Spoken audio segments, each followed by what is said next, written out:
जय श्री कृष्णा, राधे राधे दोस्तों, स्वागत है आप सभी का मेरे यूट्यूब चैनल पर। तो आज मैं आप सभी के साथ आंवला की एकादशी क्यों बनाई जाती है, इसकी पूजा विधि बताऊंगी और ये किस समय पर आ रही है, किस दिन आ रही है, इसका पारण का समय क्या होगा, आप सभी के साथ ये सब चीज़ की जानकारी दूंगी।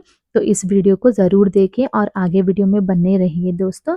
तो आपको ये चीज़ का ध्यान देना है कि जिस दिन भी एकादशी होगी, आप हो सके तो ब्रह्म मुहूर्त पे ज़रूर उठिए।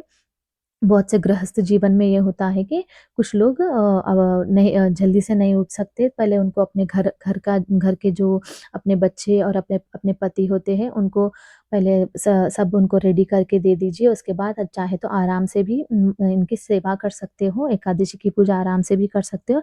पर अगर हो सके तो आप ट्राई कीजिए कि आप ब्रह्म मुहूर्त में उठें और इनकी पूजा, विष्णु जी की पूजा ज़रूर कीजिए। तो देखिए, आज मैं यहाँ पर आपको बताऊँगी कि मैंने ब्रह्म मुहूर्त पर उठकर इनको किस तरह से इनकी पूजा की है और यहाँ पर इसका विशेष महत्व क्या बताया गया है आंवला की एकादशी का। ये 1-2 कहानियाँ भी जो है मैं आप सभी के साथ शेयर करूँगी। और तो देखिए दोस्तों, अभी मेरे लाला को मैंने उठा दिया था जगाकर। मैं अभी उनको स्नान करवाऊँगी, तो स्नान की तैयारी मैं इस तरह कर रही हूँ।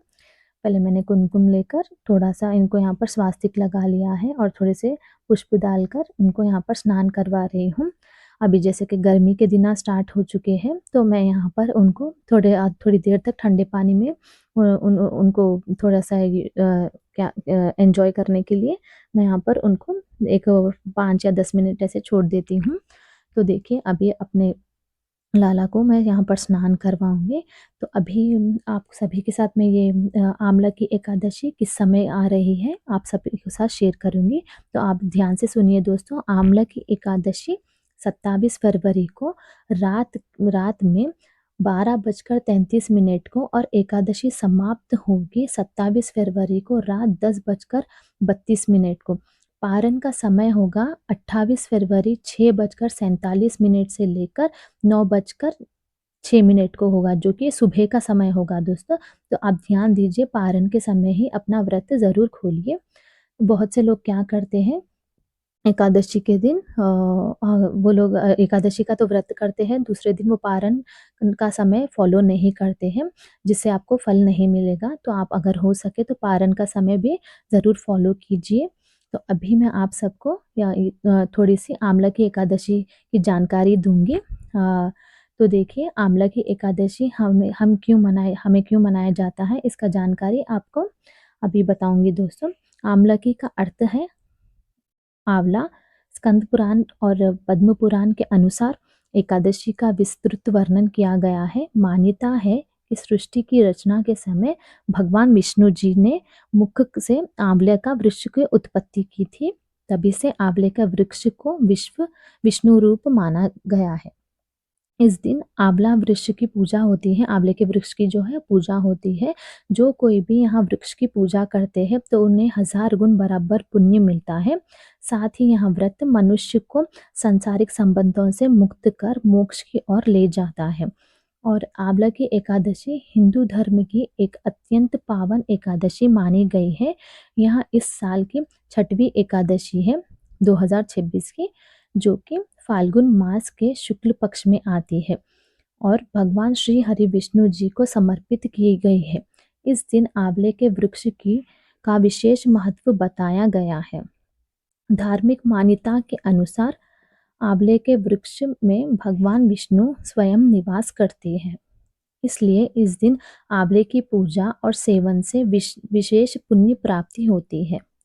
मैं आप सभी के साथ छोटी-सी 2 कहानियाँ शेयर करूँगी, जो कि आंवला एकादशी की महत्वता बताती है। तो इस एकादशी को क्यों रंगभरी एकादशी भी कहा जाता है। आंवला की एकादशी को आंवला एकादशी कहा जाता है, रंगभरी एकादशी कहा जाता है। तो ये आंवला का एकादशी क्यों कहा जाता है, आंवला और रंगभरी एकादशी क्यों कही जाती है, आप सभी के साथ शेयर करूँगी दोस्तों। तो पहले रंगभरी एकादशी क्यों कही जाती है, तो देखिए दोस्तों, जैसे कि शिवरात्रि के दिन माता पार्वती और शिव जी का विवाह हुआ था। तो शिव जी ने पहली बार माता पार्वती को काशी लेकर गए थे। जो कि उसी दिन आंवला की एकादशी थी। तो उस दिन काशी के सारे लोग बहुत जो भी भक्त थे बहुत खुशी से झूम उठे थे और बहुत ही संतुष्ट से सब भक्त मिलकर फूल बरसाने लगे और गुलाल आदि रंगों से खुशियाँ मनाने लगे।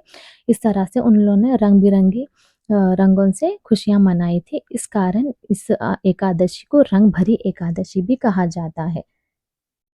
दूसरी कहानी यहाँ है कि प्राचीन काल में वैदिश नामक एक राजा था जो अपनी प्रजा के साथ आंवला की एकादशी का व्रत करने का निर्णय वहाँ ले चुका था। तो एक दिन तो यहाँ एक बार राज्य राज्य पर क्या हुआ था कि सारे शत्रुओं ने जो है आक्रमण किया था जो कि उसी दिन आंवला की एकादशी थी। तो सारे भक्त और राजा सब लोग मिलकर भगवान विष्णु का स्मरण कर रहे थे और आंवले के वृक्ष की पूजा कर रहे थे। तब भगवान विष्णु की कृपा से एक दिव्य शक्ति प्रकट हुई थी और शत्रुओं का नाश हो गया था।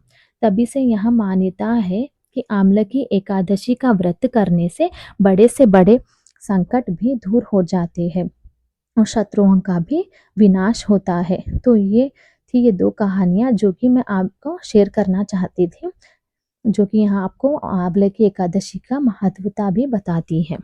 अभी हम आपको अभी मैं आप सभी को थोड़े-से इस व्रत के नियम भी बता देती हूँ, जो कि हमें जो कोई भी एकादशी का व्रत करना चाहती है, तो थोड़े से ही चीज़ें होती हैं जो आपको ध्यान रखना है।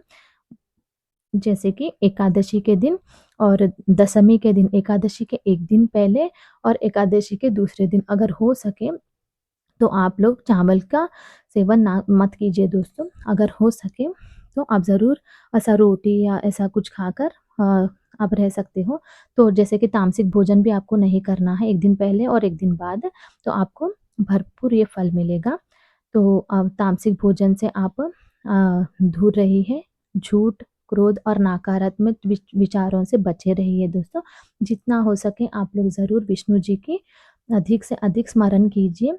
ज़रूरतमंदों को ज़रूर दान कीजिए और आप हो सके तो गौशाला जो होता है वहाँ पर जाकर भी आप गौ माता को थोड़ा-सा घास वैसा रोटी अगर हो सके तो ज़रूर उनको खिलाइए।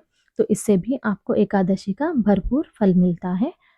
आंवला की एकादशी करने से धार्मिक लाभ ये होता है कि विष्णु जी की आपको प्राप्ति होती है, पाप कर्म नष्ट पाप और अपने जो भी आपके कर्म होते हैं, वो जो भी आपके नष्ट हो जाते हैं, पूर्व जन्मों के जो दोष होते हैं, वो भी शांत होते हैं।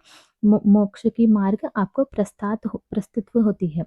यहाँ एकादशी चाहे कोई भी रह सकते हैं, जैसे कि गृहस्थ, विद्यार्थी, व्यापारी, नौकरी-पेशा व्यक्ति, महिलाएँ और पुरुष सभी लोग यहाँ कर सकते हैं दोस्तों। विशेष रूप में जिन लोगों का स्वास्थ्य सही नहीं रहता तो चाहे तो वो लोग भी कर सकते हैं। अगर हो सके तो आप लोग इस चीज़ का ध्यान दीजिए कि आपके मन को बहुत ही शांत रखिए इस दिन, तो आपको ये बहुत ही लाभ हो सकता है। ऐसे और आपको अगर आप मानसिक शांति चाहते हो तो ज़रूर इस व्रत का आप आंवला की एकादशी का व्रत ज़रूर कीजिए। आंवला की एकादशी का आध्यात्मिक संदेश यहाँ है कि यहाँ एकादशी हमें सिखाती है कि प्रकृति और ईश्वर एक दूसरे से जुड़े हुए हैं। जब हम वृक्षों को पूजा करते हैं तब हम बस वास्तव में सृष्टि का सम्मान करते हैं। आपको बस इस छोटे से चीज़ों का ध्यान देना है, जैसे कि बहुत ही छोटी-छोटी चीज़ें होती हैं। अगर हो सके तो ब्रह्म मुहूर्त में जल्दी से उठिए एकादशी के दिन। आप जल्द से जल्द पूजा कर लीजिए और जितना हो सके उतना विष्णु सहस्रनामम या फिर हरे कृष्णा हरे रामा का मंत्र और राधा नाम भी जप कर सकते हो। अगर चैंटिंग का आपके पास राधा नाम जपने का अगर माला है तो आप वो भी कर सकते हो। बस इस चीज़ का ध्यान दीजिए कि आपको किसी से भी क्रोध में बात नहीं करना है और झूठ नहीं बोलना है। तो इस तरह मैंने भी अपने आप सभी के साथ शेयर किया है। अगर हो सके आँवले का दिया जो होता है आप ज़रूर लगाएँ दोस्तों। मैंने यहाँ पर आप देख सकते हो मैंने फलाहार लगाकर अपने लड्डू गोपाल जी को एकादशी के दिन इस तरह से आप सेवा करके उनको यहाँ पर इस तरह से कर सकते हो और आरती भी ज़रूर कीजिए। आप चाहे तो कोई भी आरती कर सकते हो और हो सके तो एकादशी का एकादशी का व्रत कथा जो होता है वो भी ज़रूर कीजिए। यहाँ पर आप देख सकते हो मैंने थोड़ा-सा क्लिप भी अपना ऐड किया है, जो कि मैंने ब्रह्म मुहूर्त में ही उठकर अपने घर के यहाँ पर पूरा रंगोली से थोड़ा घर को सजा दिया था। और मैंने यहाँ पर इस तरह से एकादशी का आपको एकादशी का जो भी मैंने छोटी-सी सेवा की है, आप सभी के साथ शेयर किया है। और मैं जितना हो सके जो चौखट होता है उसकी भी पूजा ज़रूर करती हूँ स्पेशली। और मैं मैक्सिमम डेली अपने घर के बाहर दिया लगाती हूँ सुबह और शाम को, जिससे आपको जो बोलते हैं ना नेगेटिविटी वो बहुत दूर रहती है और पॉजिटिविटी आपके घर में ऐसा आ जाती है। अब अभी मैं जब जल्दी उठ जाती हूँ तो मेरी छोटी बेटी है, वो भी उठकर मुझे थोड़ा-सा मदद करती है और उसको भी बहुत अच्छा लगता है ये सब करना। तो अब देखिए अभी मैं यहाँ पर इस तरह से रंगोली डालकर थोड़ा-सा अच्छा मैंने सुंदर से रंग भर दिए हैं। और मैंने अपने तुलसी महारानी जी को भी अच्छे से यहाँ पे दिया लगाकर उनकी भी सेवा की है। अभी मैं आप सभी को बताती हूँ मैंने किस तरह से किया है। देखिए अभी यहाँ पर मैंने उनको पहले उठकर देखिए यहाँ पर अच्छे से सजा लिया था अपने तुलसी महारानी के पास सजाकर आँवले का दिया ज़रूर से ज़रूर लगा दिए दोस्तों। अगर आप आँवले का दिया लगाओगे तो आपको ये बहुत ही लाभ होगा दोस्तों। आप हो सके तो आँवले का भी सेवन कीजिए जो कि हेल्थ को बहुत ही अच्छा है।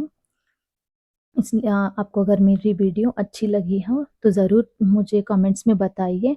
अब ये मेरा न्यू चैनल है तो प्लीज़ आप सब मुझे ज़रूर सपोर्ट कीजिए।